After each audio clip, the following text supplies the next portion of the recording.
저희 이거는 이제 원래는 4주짜리 강의였는데 2주로 축약을 했어요. 그래서 요번 강의 목표는 좀 집중된 시간 안에 빡 해가지고 2주 만에 요거 따는 게 목표고요.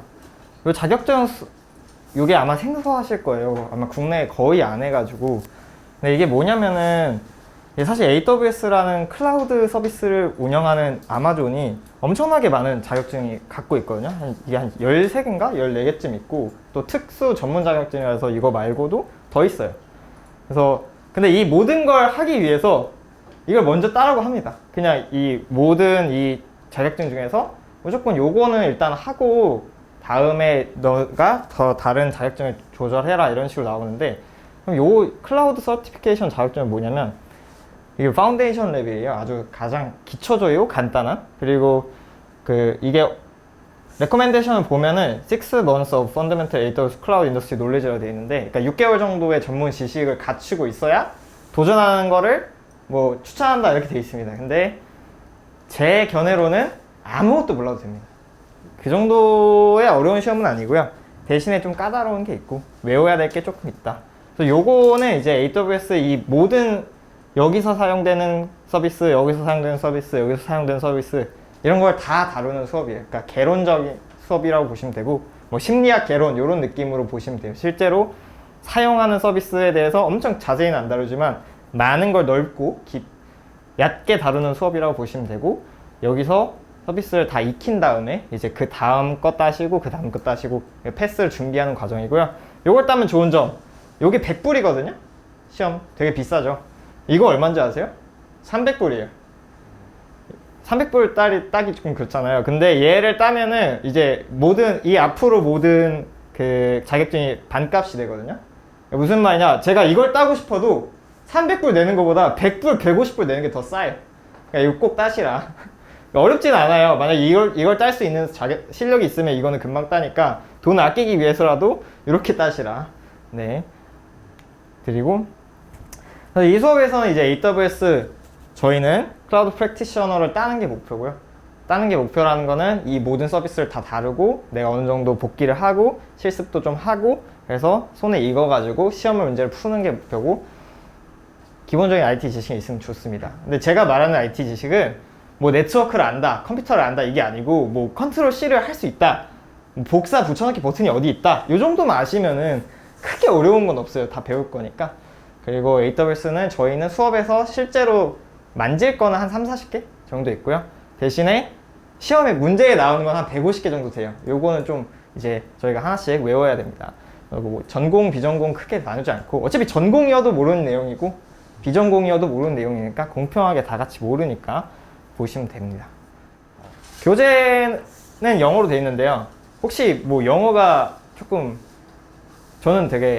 저도 어려운데 영어 좀 어렵다 그럼 제가 번역본도 준비를 했어요. 혹시 몰라서.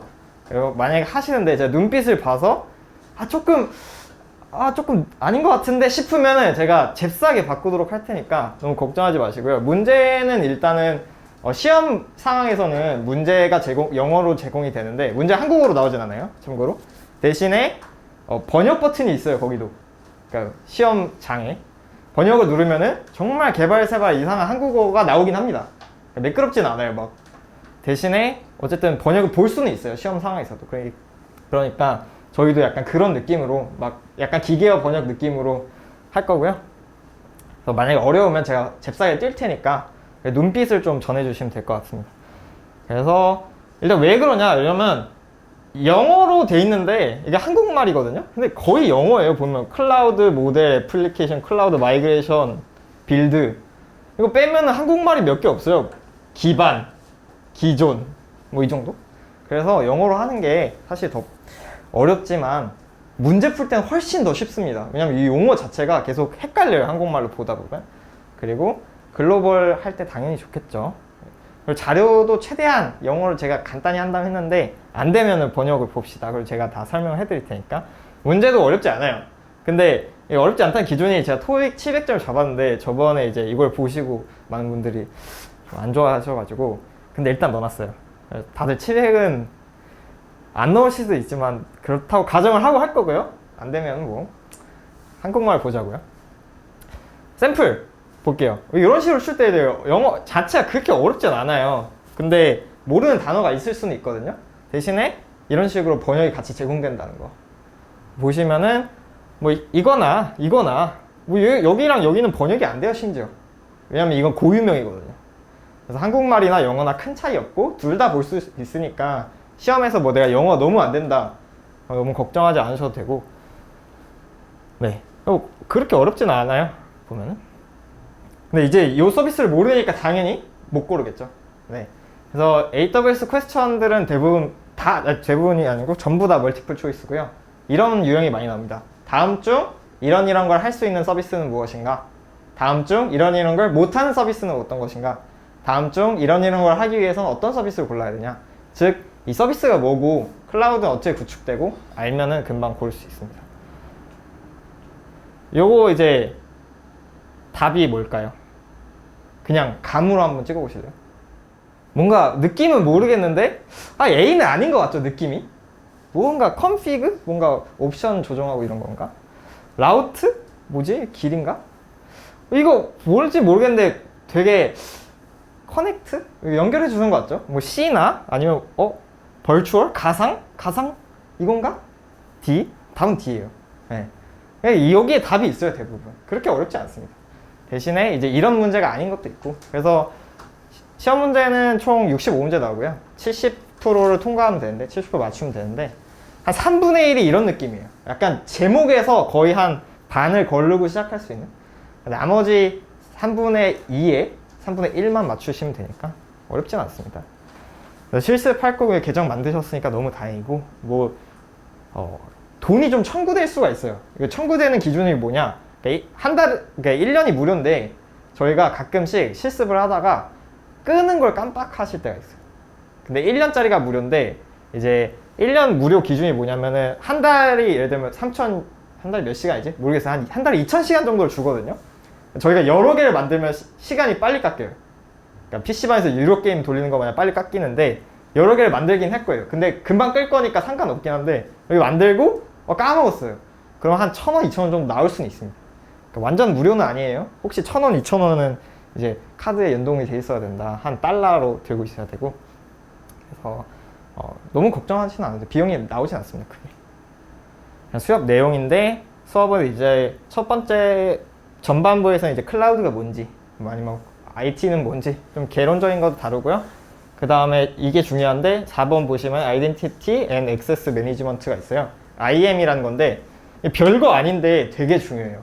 그거는 좀 설명을 나중에 해드릴 거고, 그 다음부터는 이제 서비스 위주로 다룰 겁니다. 어떤 서비스가 있고 어떤 서비스들이 어떤 역할을 하는지. 마지막에는 시험 대비를 할 거고, 저희 마지막에 약간 온라인으로 리허설처럼 한번 리얼하게 좀 제가 최대한 구현을 해가지고 그렇게 보실 거예요. 보고 나시면은 아마 그 점수 보시면 안도가 될 겁니다. 내가 대충 어느 정도 나오겠다 싶은 게 보이니까. 네, 자 시작할게요. 페이지는 9페이지인 것 같고, 네, 기본적인 IT 용어를 짚고 갈게요. 저희가 AWS 다루면서 IT 많이 모르셔도 되는데 진짜 간단한 거 요 단어는 알으셔야 돼요. 서버와 클라이언트.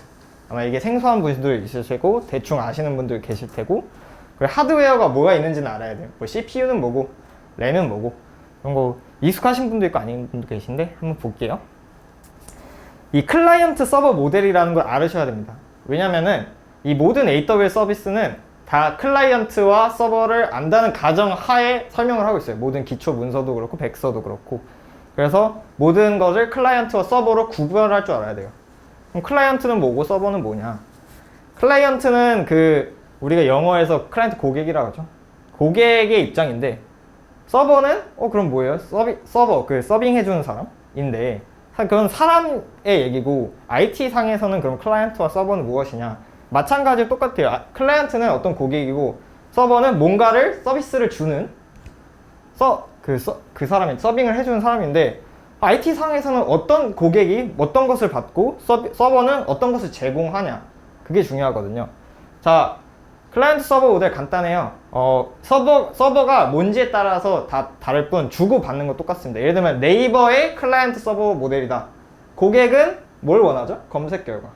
블로그 결과, 뭐 내 쇼핑 내역, 카드 내역을 원하겠죠?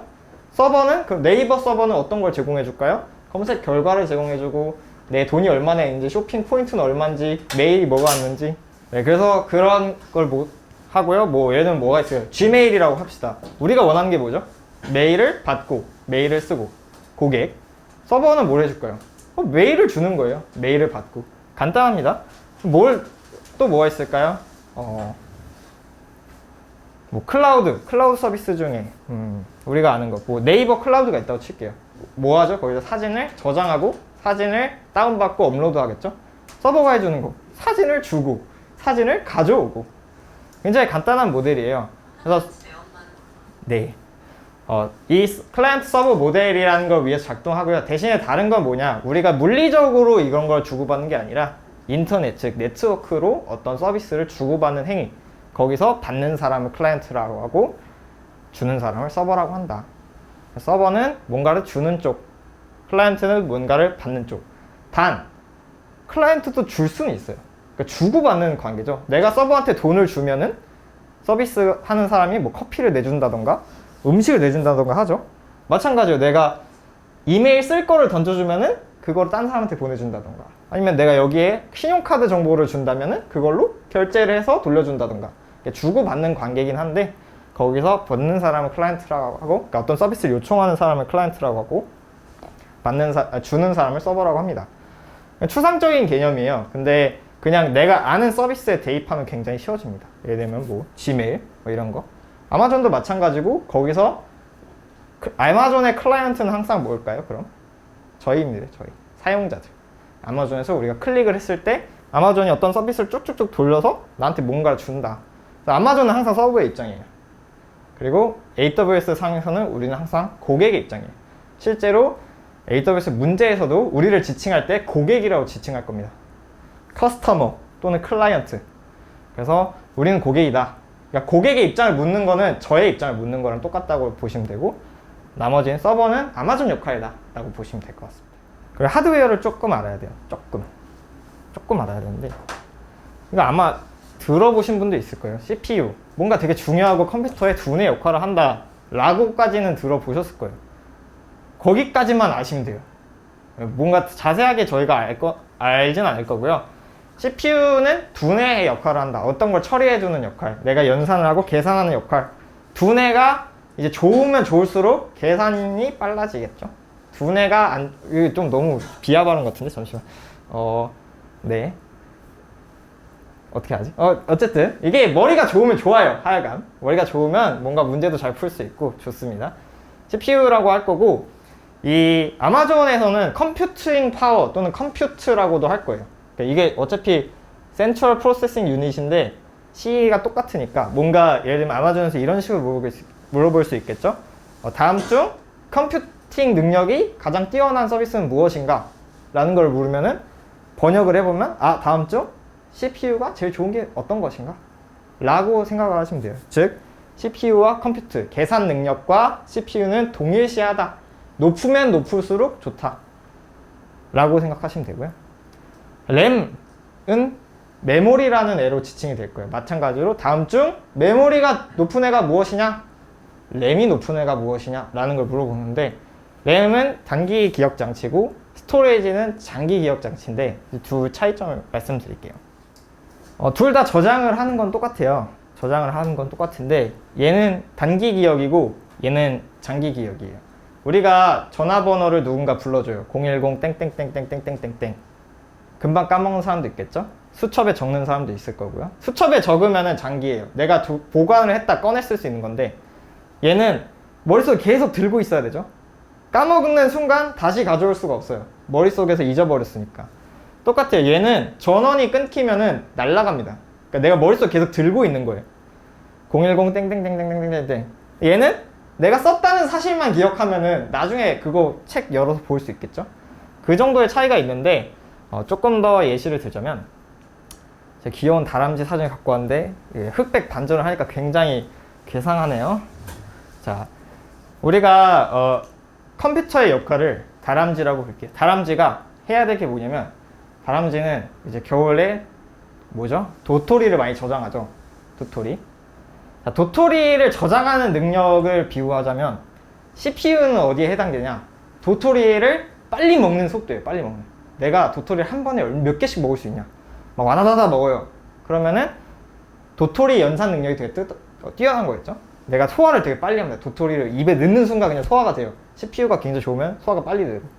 메모리는 뭐냐? 얘 볼 공간이에요. 볼. 이 위반에 막 50개 들어가는 애도 있고 10개 들어가는 애도 있고 30개 들어가는 애도 있고. 그 다음에 근데 이게 30개가 꽉 차면 더 못 들어가겠죠. 어떻게 해야 돼요? 내가 먹어야 될 거 아니에요. 조금씩 먹어야 되죠. 소화가 돼야 되죠. 소화가 돼야 되고.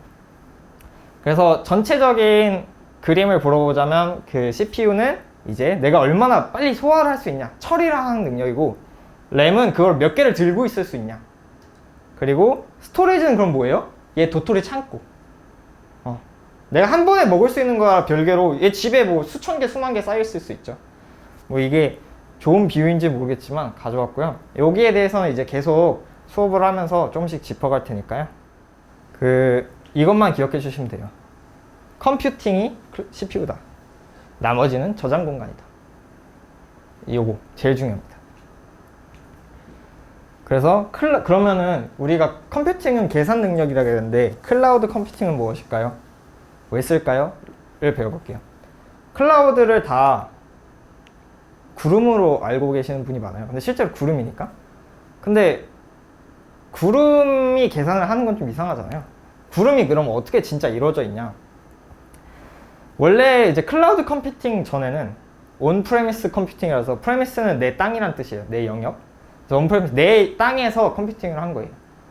그래서 원래는 보면은 IT 기업, 옛날에 우리가 생각해보면 카카오도 보시면은 판교에 막 빌딩 있고, 넥슨도 빌딩 있고, 빌딩 안에 막 컴퓨터 짱 많고 그랬는데, 이번에 판교 사태가 터지면서 먹동 사태라는 게 있었죠. 거기서 어떻게 됐냐면 KT가 불이 났는데 판교가 꺼졌어요. 그러니까 그 밑에 있는 KT 서비스가 불이 났는데 카카오가 터졌어요. 카카오가. 왜 그럴까요? 내 집에 한다는 게 아니에요. 남의 집에 한다는 거죠. 일단은 그런 건데, 자, 원래는 내 집에 해요. 그러니까 카카오 빌딩에 불이 안 나면은 카카오 서비스가 원래는 멈출 일이 없었어요. 근데 이거를 계속 내가 빌딩을 샀습니다. 근데 빌딩에 서버가 6대 들어간다 칠게요. 근데 서버가 막 계속 렉이 걸려요. 그래서 우리 뭐 게임을 한다던가 아니면 카카오톡 뭐 신년마다 계속 멈추죠. 막 새해 복 많이 이러다가 멈추잖아요. 그래서 맨날 서버 늘려달라 그럴 거예요. 서버를 늘려주세요. 서버 증설해주세요. 왜냐? 서버라는 거는 그거를 처리해주는 애인데 서버가 부족하니까 그런 거죠. 내 서비스가 안 오는 거예요. 계속 서버 늘려달라 그러는데, 서버는 늘리기는 그래도 간단한데 문제는 건물에 한계가 있잖아요. 우리가 집에다가 6대밖에 안 들어가는데 집을 더 지을 수가 없는 상황인 거죠. 그래서 이런 문제들이 있었어요. 그러니까 내가 마음대로 줄이고 늘리는 게 힘들어요. 한번 사면은 내 거니까 굉장히 안전하긴 하겠죠. 내 거에만 불이 안 붙으면 되고, 내 거에만 전기 공급하면 되고, 내 것만 관리하면 되는데, 문제가 뭐냐? 이 물리적인 한계 때문에 굉장히 힘들었습니다. 땅이라는 거, 공간이라는 거, 전기료도 나가고 수도세도 나가고. 그래서 이제 사람들이 생각해 놓은 게, 이거를 내가 관리하면 안 되겠다. 이거 그냥 관리하는 애한테 맡기자 라고 한 게 이제 클라우드 컴퓨팅이에요. 자, 원래 온프레미스, 그러니까 예전 방식의 컴퓨팅에서는 내 땅에, 내 시설에 내 서버를 넣었어요. 그러면 반대로 클라우드 컴퓨팅에서 어떻게 할까요? 남의 땅에, 남의 시설에 남의 서버를 쓰는 거예요. 볼게요. 그래서 이런 문제점이 있습니다. 뭐 렌트, 사무실 비용도 내야 되고, 파워, 뭐 전기, 수도세, 그리고 거기 뭐 경비원, 뭐 이런 등등 돈이 많이 나갑니다. 가장 힘든 건 뭐냐면 스케일이라고 나올 텐데, 스케일이라는 거는 우리 저울을 뜻하죠. 저울이 줄어들고 늘어나기도 하죠. 내 몸무게에 따라서. 마찬가지예요. 서버도 어느 순간에는 늘려야 되는 순간이 오고 어느 순간에는 줄여야 되는 순간이 올 겁니다. 그럴 때 굉장히 어려워요. 온프레미스 상태에서는. 전통적인 방식에서는 서버 증설하기가 너무 힘들어요. 왜냐? 이런 걸 다 구비해야 되니까. 그리고 건물이 꽉 차면 늘려야 되니까. 건물은 금방 못 사죠. 이런 것들이 있어서. 그래서 클라우드는 반대로 생각하게 됐어요. 내 땅에, 내 거에 내 시설을 쓰는 게 어렵다면 남의 땅에 남의 시설을, 남의 걸 쓰자. 남의 서버를. 그래서 클라우드에서는 남의 걸 빌려 쓰는 거예요. 쉽게 말해서. 그러니까 내가 집을 매매해서 그 집 안에 집 방 다 꾸미고 내 방에서 안락하게 살았다면은 이제는 그냥 호텔 가서 쓰는 겁니다. 남이 잘 꾸며놓은 거를 그냥 돈 내고 월세 뭐 며칠 묶을게요. 몇 방 묻힐게요. 오늘은 스위트룸 쓸게요. 오늘은 작은 방 쓸게요. 그래서 클라우드는 여기서 보면 온디맨드 딜리버리가 나오는데 이건 시험에서도 많이 나오는 키워드니까 온디맨드 딜리버리가 나옵니다. 온디맨드는 뭐냐면 내가 필요할 때 라는 뜻이에요. 온디맨드, 내가 필요할 때 딜리버리 배달을 해주는 서비스예요. 내가 필요한 순간에 남의 서버를 갖다 쓸 수 있는 서비스입니다. 그리고 그 남의 서버는 pay as you go 라고 되어 있어요. 내가 쓴 만큼만 내요. 당연한 거죠. 내가 호텔 하루만 묶으면 하룻밤만 내면 되는 거예요. 이틀 낼 필요가 없는 거예요. 그리고 프로비전은 이거는 되게 아마 평소에는 거의 안 쓰시는 단어일 텐데 이제 AWS 하면서 엄청 많이 쓰실 단어예요. 프로비전이라는 건. 프로비전은 다른 말은 아니고 뭐 가장 가까운 단어로 치면 manage란 뜻이에요. 관리 또는 use 그냥 쓰다. 프로비전 뭐지? 무슨 뜻이지? 그냥 use라고 생각하면 돼요. 나는 사용할 수 있다. 뭐 exactly the right type and size. 내가 필요한 내가 적절한 용량과 타입을 설계해가지고 쓸 수 있다. 호텔로 생각하시면 됩니다. 다시 내가 오늘은 친구들이 많아요. 큰 방 빌려야겠죠. 나 혼자 잘 거예요. 작은 방 써도 되겠죠. 나 혼자 잘 건데 쾌적하게 자고 싶어요. 엄청 큰 방 빌리면 되겠죠. 네, 내가 필요한 거를 그때그때 쓸 수 있다. 이거 똑같은 얘기예요. 이 세 개가 같은 맥락이죠. 내가 필요한 거를 그때그때 쓸 수 있다. 그리고 인스턴트, 되게 원할 때 접속할 수 있고. 자, 그래서 클라우드 서비스는 무엇이냐? 남의 땅에 있는, 남의 시설에 있는 남의 서버를 그때그때 내가 필요한 만큼 빌려다 쓸 수 있는 서비스다. 그래서 서버나 저장 공간, 데이터베이스를 내가 원하는 순간에 빌릴 수 있는 서비스라고 할 수 있습니다.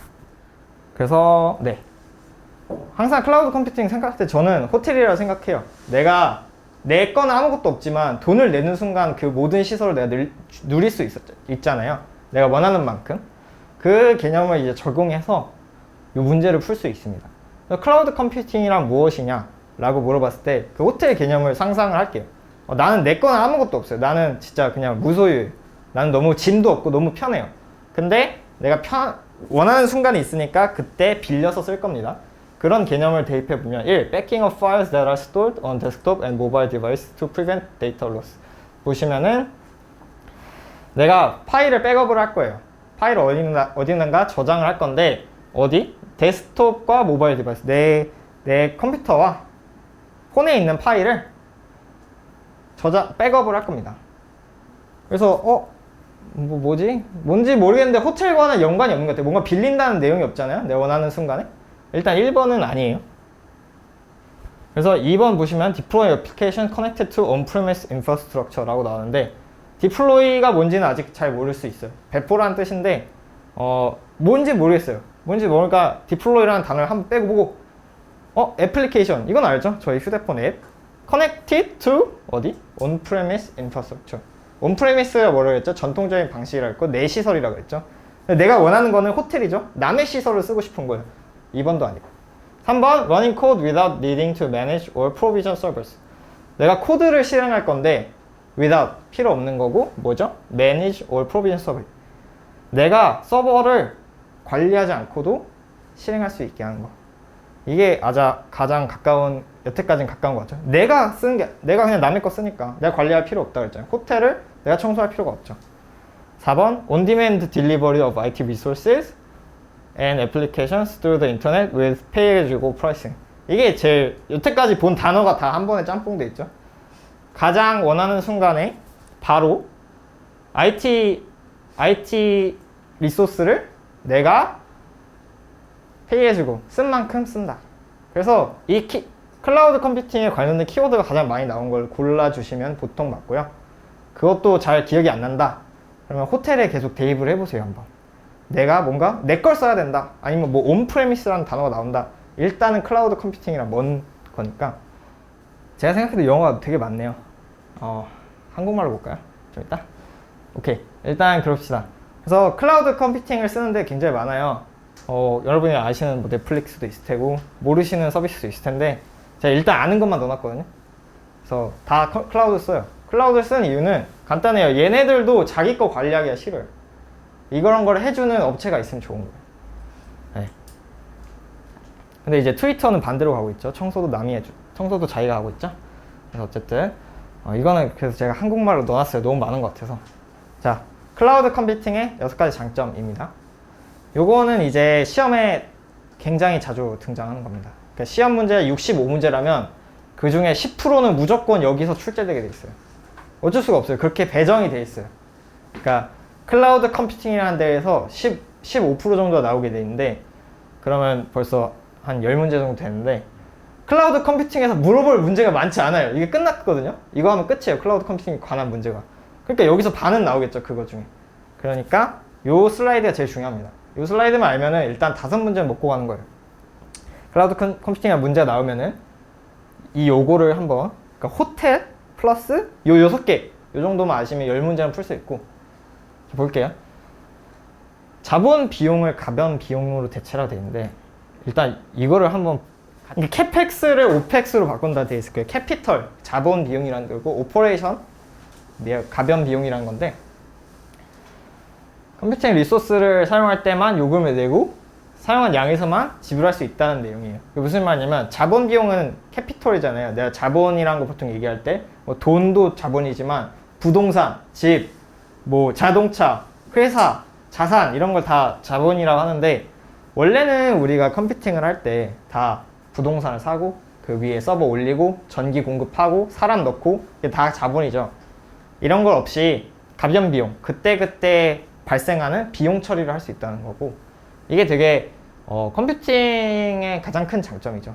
이 전세랑 월세랑 차이를 보시면 되죠. 그러니까 저런 걸 다 구비하면은 전세를 한 번 내기만 하면은 그다음부터 돈이 안 나와서 좋지만 1억, 2억이란 돈을 한 번에 쓰기가 어렵잖아요. 월세를 생각하시면 어때요? 어쨌든 1억, 2억이 아니라 그냥 매달 50만 원씩만 내고 계약한 만큼만 쓰면 되죠. 자본 비용 캐펙스라는 단어가 나오고 오펙스라는 단어가 나올 텐데 저희가 생각할 건 뭐냐? 오프엑스 가변 비용이 큰 게 뭐다? 클라우드고 자본 비용이 큰 게 뭐다? 온프레미스 옛날 컴퓨팅입니다. 그래서 온프레미스는 자본 비용이 커요. 대신에 가변 비용이 낮겠죠. 왜냐면 내가 이미 다 사놨거든요. 월세를 나갈 필요가 없죠. 전세를 했으니까. 네. 근데 가변 비용이 나가는 게 차라리 나을 때가 많아요. 그거는 이제 컴퓨팅의 특성인데 조금 이따 얘기할 거고요. 두 번째, 규모의 경제. 영어로 보시면 아마 Economics of Scale가 나오는데 클라우드 컴퓨팅의 왜 규모의 경제? 이거 어떤 경제 용어잖아요. 막 우리가 막 매출이 크게 발생할수록 이익이 더 날 확률이 높다는. 왜 그러냐? 내가 내 서버를 사고 내 건물을 사면은 내가 살 수 있는 용량은 한정돼 있어요. 난 컴퓨터 한 대만 필요하거든. 근데 만약에 누군가가 모든 고객들의 컴퓨터를 다 산다. 걔는 한 번에 몇천 대, 수만 대를 사겠죠? 그러면은 당연히 대량 구매를 하니까 할인이 발생할 거예요. 어쨌든 얘네도 그 제조사한테 받아올 거고 뭐 인텔이든 뭐 맥이든 뭐 애플이든 거기서 떼올 텐데 그 서버를 그거를 살 때 10,000개를 사는 사람과 1개를 사는 사람의 가격이 같을 수가 없겠죠. 그러니까 아마존이 여러분들의 컴퓨터를 대신 사주기 때문에 얘네들은 엄청나게 싼 가격에 사와요. 그리고 전기도 마찬가지예요. 전기도 많이 쓰면 많이 쓸수록 우리 집은 누진세가 비싸지만 산업은 반대예요. 많이 쓰면 많이 쓸수록 계약 전력이 높기 때문에 굉장히 싸지죠. 그리고 건물도 자그마한 거 하나 쓰는 것보다 10층짜리, 30층짜리 고층 건물 쓰는 게 더 싸죠. 마찬가지예요. 우리는 하나를 쓰지만 실제로 그 하나는 거기서 산 수만 대의 하나이기 때문에 규모의 경제 효과를 같이 누릴 수 있어요. 즉 싸다. 그냥 싸다. 많이 사기 때문에 쌉니다. 그래서 AWS는 특히 또 클라우드 점유율이 굉장히 높거든요. 그냥 1위예요. 항상 1위였고 1위가 아닌 적이 없어요. 그 말은 클라우드 중에서도 제일 커요. 즉 제일 쌀 확률이 높다. 왜냐면 그만큼 많이 사거든요. 3번 용량 추정 불필요 나왔는데 보시면은 guess라고 되어 있거든요. 캐파시티라는 거는 우리의 어떤 한계를 의미하죠. 캐파시티를 추정할 필요가 없어요. 무슨 말이냐? 카카오톡 예를 들어볼게요. 카카오톡이 한 번에 100만 개의 사람만 받을 수 있어요. 100만 명만 받을 수 있어요. 근데 신년에 갑자기 1000만 명이 새해 복 많이 받아서 딱 했어요. 어떻게 되죠? 멈추죠. 100만 명 처리하던 게 1000만 명 못 처리합니다.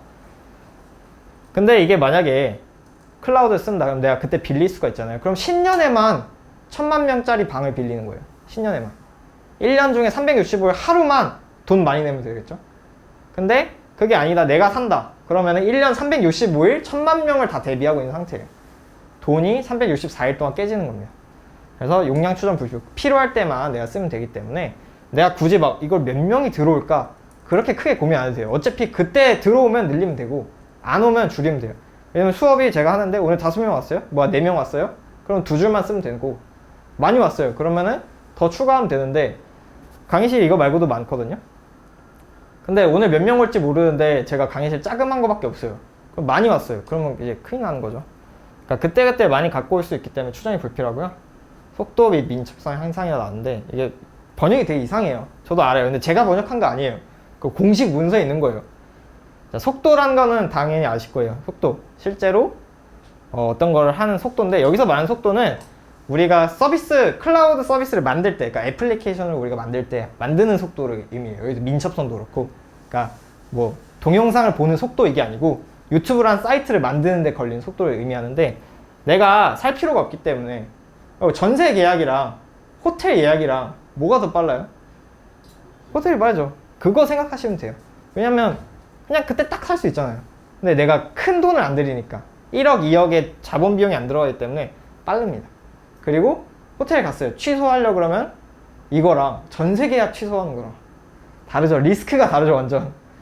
그런 거 생각하시면 돼요. 그래서 빠르게 취소하고 빠르게 예약할 수 있다.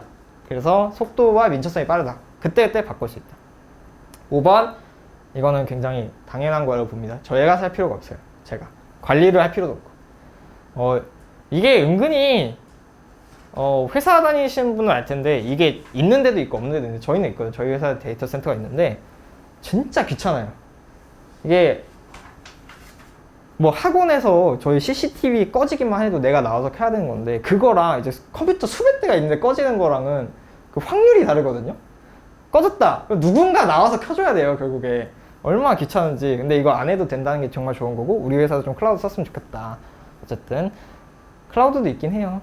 근데 6번 몇 분 만에 전 세계 배포. 이거 아마존이 이제 글로벌 서비스거든요.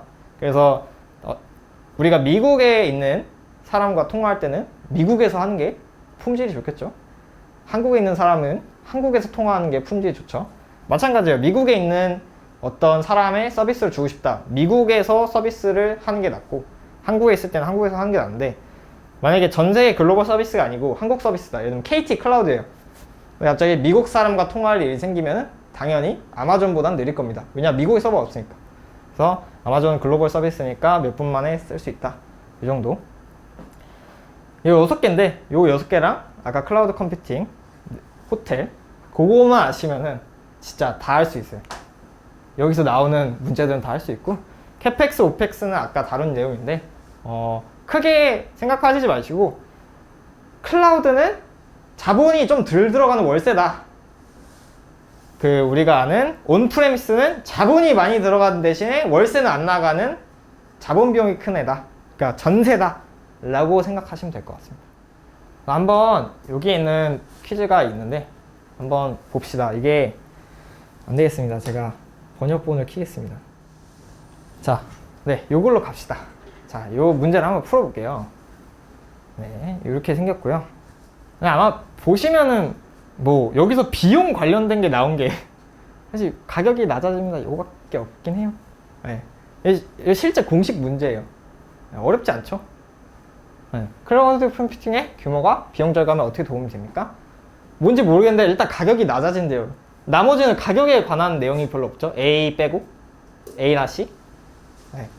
근데 그 중에서 이제 A, B, C를 보면은 A는 이제 투자할 필요가 없다. 무슨 말이냐? 가변 비용이 적고 많고 자본 비용이 적다는 소리죠. 전세를 안 해도 된다.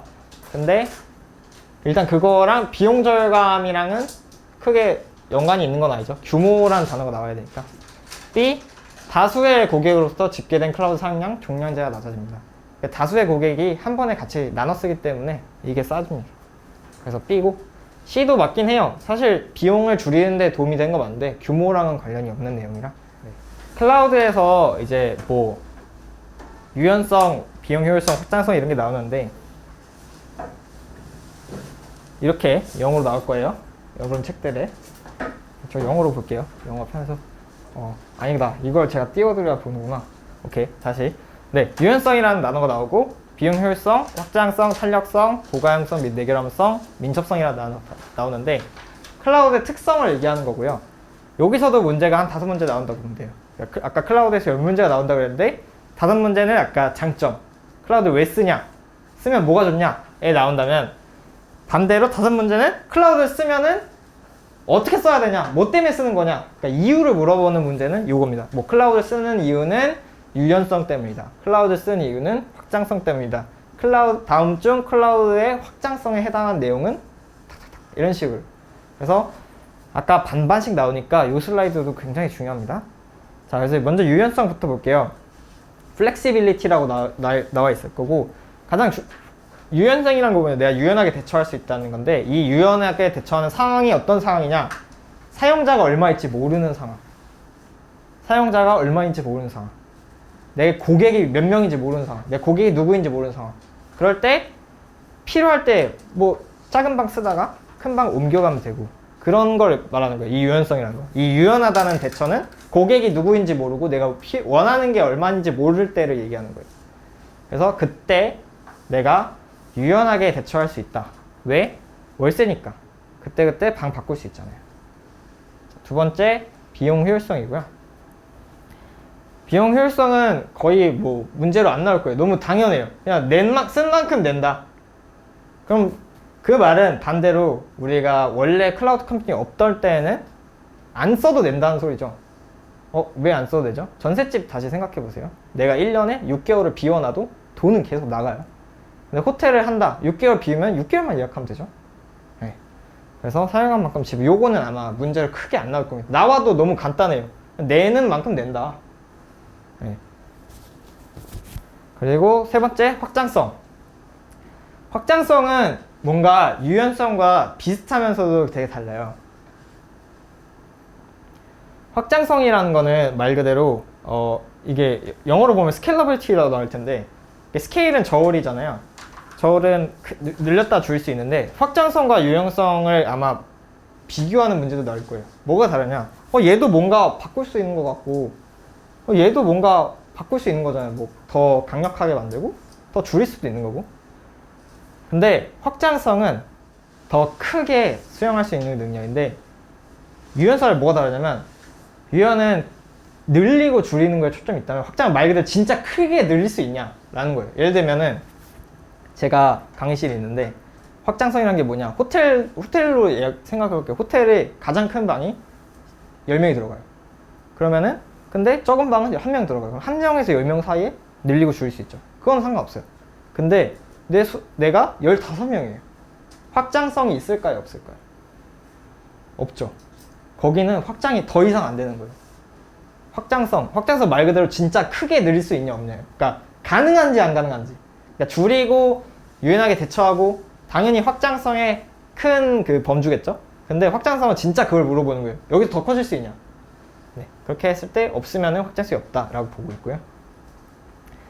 확장성은 말 그대로 더 커질 수 있냐. 그러니까 내 서비스가 100만 명이 한 개인데 100만 1명을 받을 수 있냐. 그 한 명이 늘어날 수 있냐 없냐를 보는 거예요. 유연성은 그 100만 뭐 200만 될 수도 있고 아닐 수도 있는데 뭐 늘어나고 줄이는 거 상관없고 둘 다 적용되는 개념이야. 확장성은 진짜 말 그대로 더 커지는 쪽에만 포커스된 개념입니다. 볼게요. 자, 일단 수직이 있고 수평인데 버티컬이 있고 호리존털이 있어요.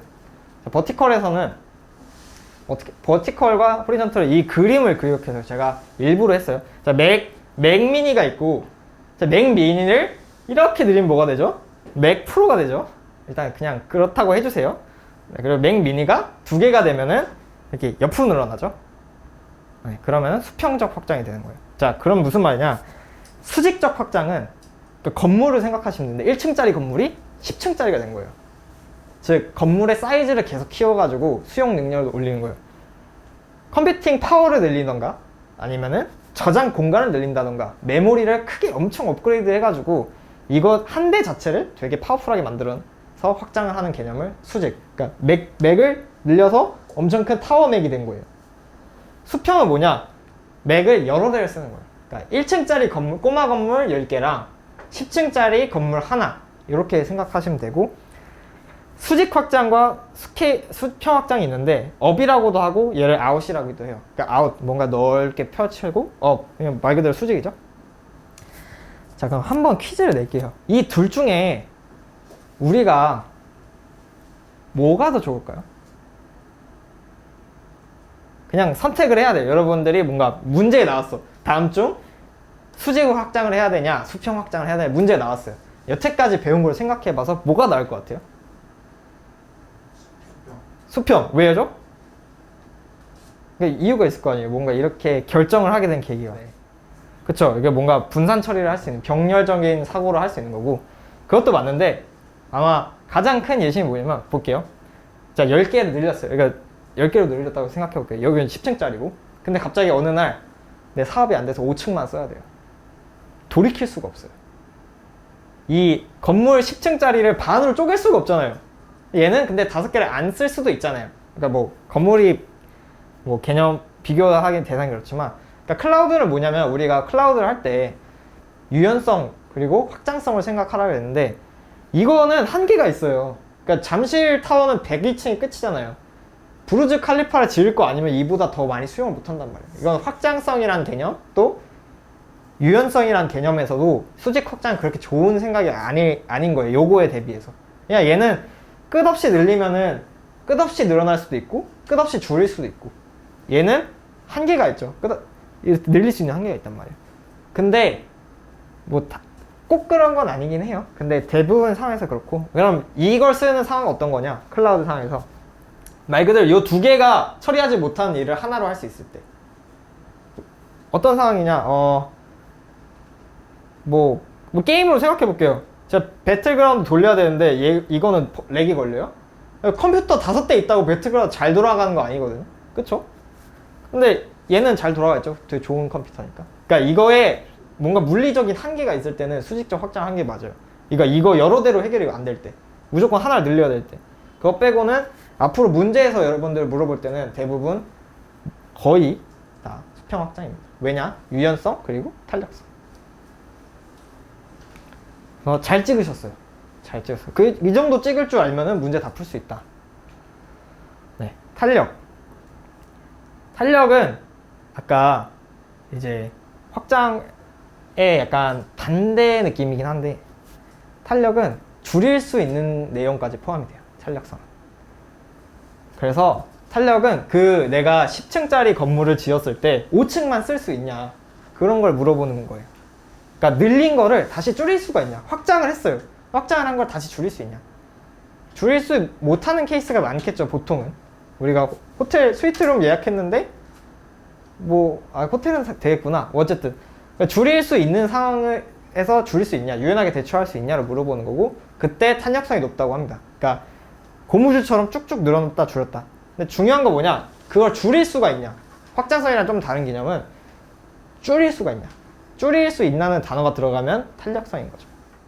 그래서 탄력성이 좋다는 거는 어떻게 적용할 수 있냐면, 현재 수요에 최대한 근접하게 조정을 할 수가 있어요. 무슨 말이냐? 저의 카카오톡 서버가 지금 사람들이 100만 명이 쓰고 있어요. 그러면 110만 명까지만 쓰는 거예요. 내 서버를. 그러면은 비용을 최대한 아낄 수 있겠죠? 근데 갑자기 많이 들어왔어요. 그럼 늘리면 되고, 갑자기 적게 들어오면 줄이면 되고. 쇼핑몰들이 대부분 이런 걸 많이 하죠. 세일 때 확 늘려요. 그러니까 뭐 블랙 프라이데이 때 이럴 때 엄청나죠. 아마존이 애초에 탄생한 배경도 그거예요. 블랙 프라이데이 때 계속 터지니까 서버를 엄청 샀어요. 근데 나머지 360일이 남는 거예요, 서버가. 왜냐면 5일만 엄청 많이 쓰니까. 어떻게 할까?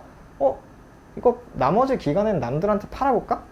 이런 개념으로 클라우드가, 서비스가 시작됐다 보시면 되고, 그래서 실제로 지금 되게 잘 되고 있죠. 그래서 원래 클라우드 개념에 가장 필요한 그 능력은 이거예요. 왜냐면 이것 때문에 약간 클라우드가 시작됐다고 해도 과언이 아닐 정도로. 그래서 늘리고 줄일 수 있다. 늘리고 줄이는 게 왜 중요하냐?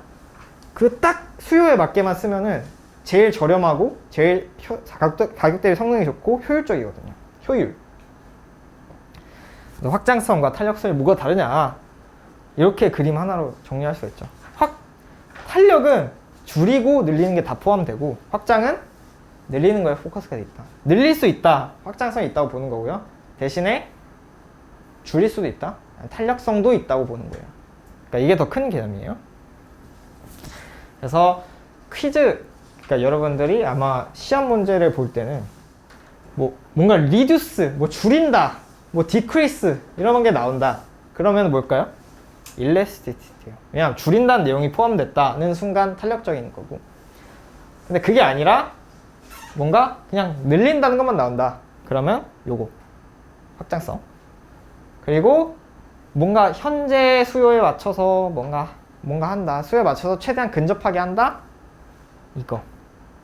왜냐면 현재 수요가 늘어날 수도 있고 줄어들 수 있는데, 앞으로의 일을 대비해서 내가 좀 늘리고 싶습니다. 그럴 때는 앞으로의 일을 대비해서 내가 좀 늘리고 싶습니다. 확장성입니다.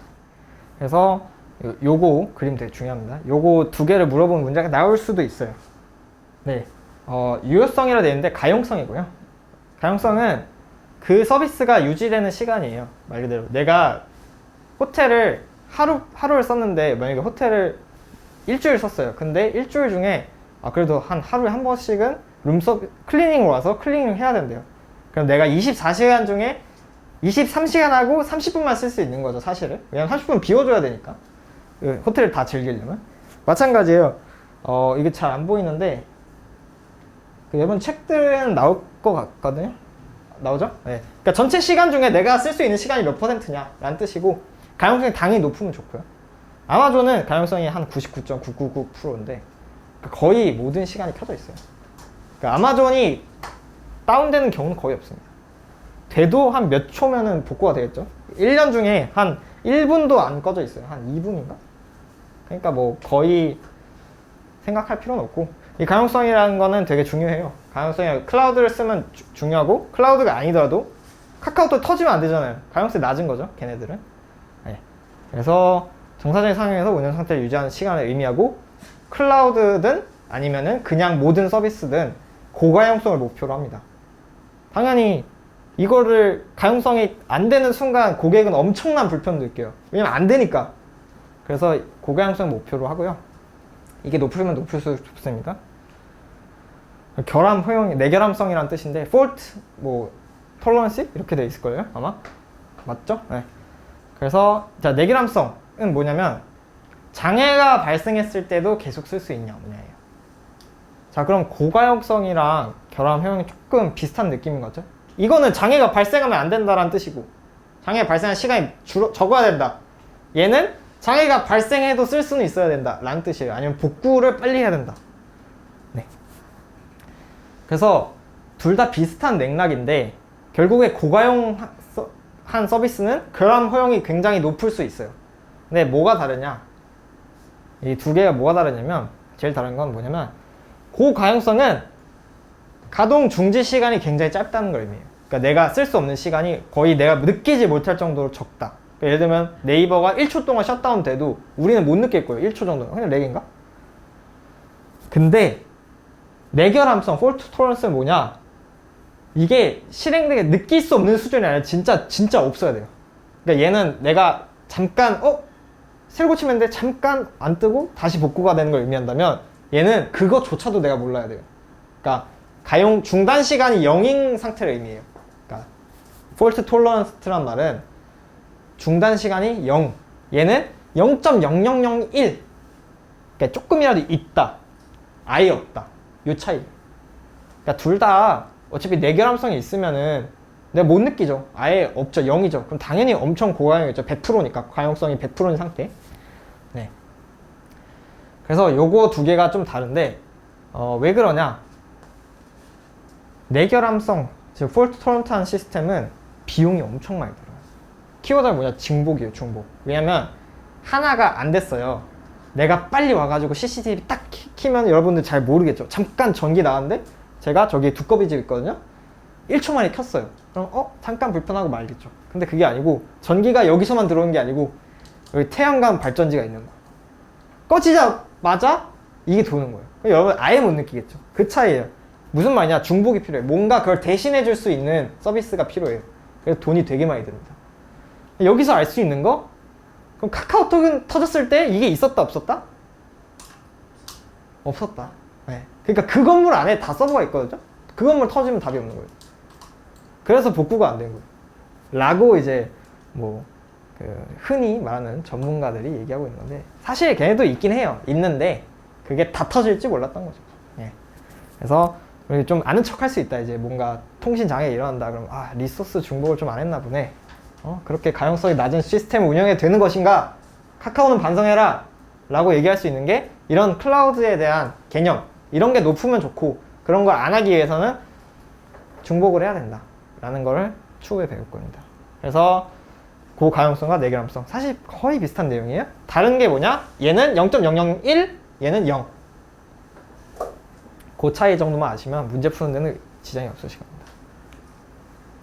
민첩성은 뭐 빠른 건데 여기에 탄력성이랑 살짝 헷갈릴 때가 있어요. 왜냐면 민첩 내가 뭔가 빠르게 뭔가 조절할 수 있는 능력인가? 여기서 말하는 민첩은 내가 빠르게 조절할 수 있는 거긴 한데 빠르게 예약하고 빠르게 개발하고 그 상황을 의미하는 걸 그랬어요. 내가 뭔가 이거를 줄이고 늘리는 걸 빠르게 할 수 있다 라기보다는 내가 시설을 다 안 사도 되니까 굉장히 빠르게 할 수 있다 그 상태입니다. 그래서 민첩 이거 탄력성과 구별이 살짝 안 될 수 있는데 간단합니다. 빠르게 예약할 수 있다. 네, 빠르게 내가 모든 건물 계약 안 하고 전세 계약보다는 호텔 예약이 빠르니까 네, 그렇게 보시면 되고 5개 이게 나오는데 요거는 좀만 쉬었다 합시다. 네.